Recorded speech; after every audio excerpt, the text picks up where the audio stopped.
Shalom, aujourd'hui nous allons parler du monde à venir, ou ce qu'on appelle en français le paradis, ou en hébreu le Olam Haba. Ce sujet qui est tellement central dans beaucoup de religions, qui est la vie après la mort, l'immortalité de l'âme, certains parlent même de l'enfer. Qu'est-ce que la tradition juive a ajouté à tous ces enseignements? Eh bien, il est très surprenant de voir que dans la tradition d'Israël, en tout cas à l'époque biblique pour le moins, eh bien, l'idée du Olam Haba, du paradis, de la vie après la mort, était quasiment évacuée de la conscience des Hébreux.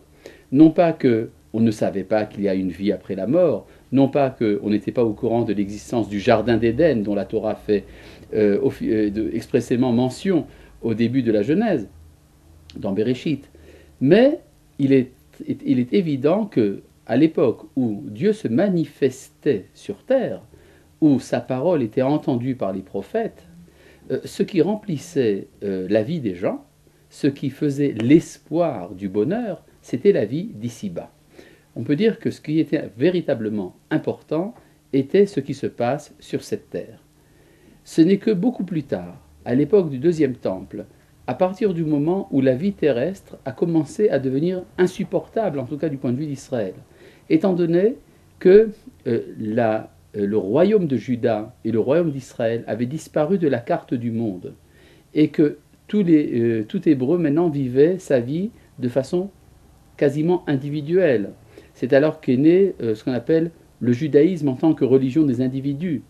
À partir de ce moment-là, la vie terrestre a été moins importante, et c'est là que l'idée du monde à venir a commencé à prendre une place centrale dans la conscience hébraïque. Eh bien, de quoi s'agit-il précisément? Alors évidemment, on peut dire qu'il s'agit simplement de l'immortalité de l'âme, c'est-à-dire que la vie ne cesse pas avec notre monde, la vie continue après cette vie-là, et on peut dire qu'effectivement, il y a ici une vision optimiste.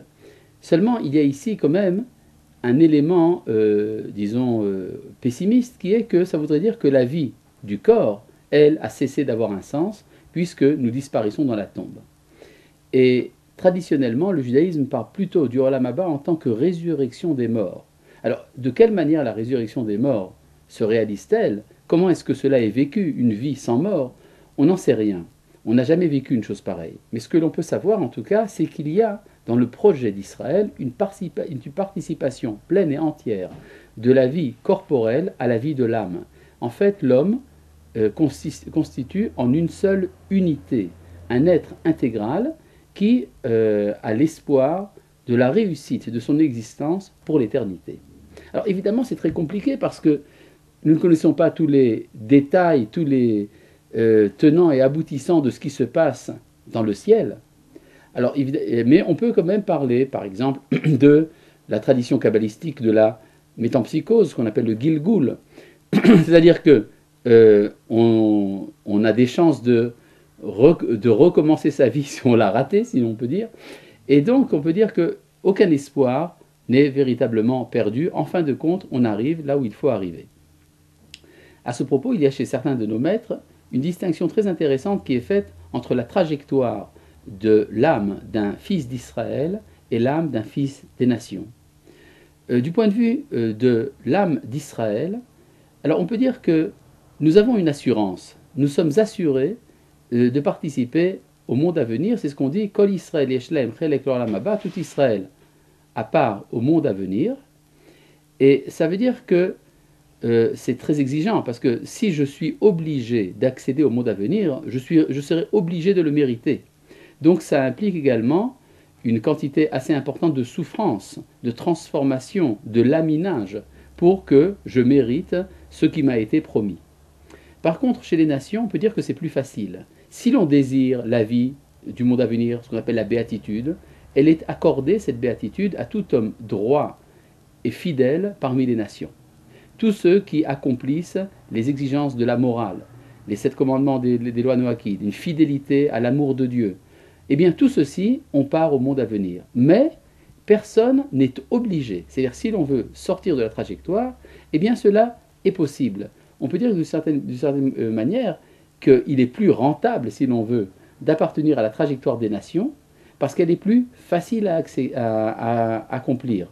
On peut d'une part accéder pleinement et totalement à l'adhésion à l'infini, dans le voisinage de Dieu, mais on peut très bien également décider de s'en écarter.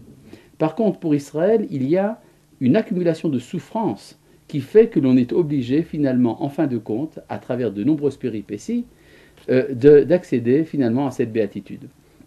En tout cas, même si cet enseignement ne sort que d'une certaine école de la pensée d'Israël, elle est intéressante parce qu'elle voudrait donc dire que l'accès à la béatitude est universel et qu'il est plus, disons, évident et plus facile pour les membres des nations.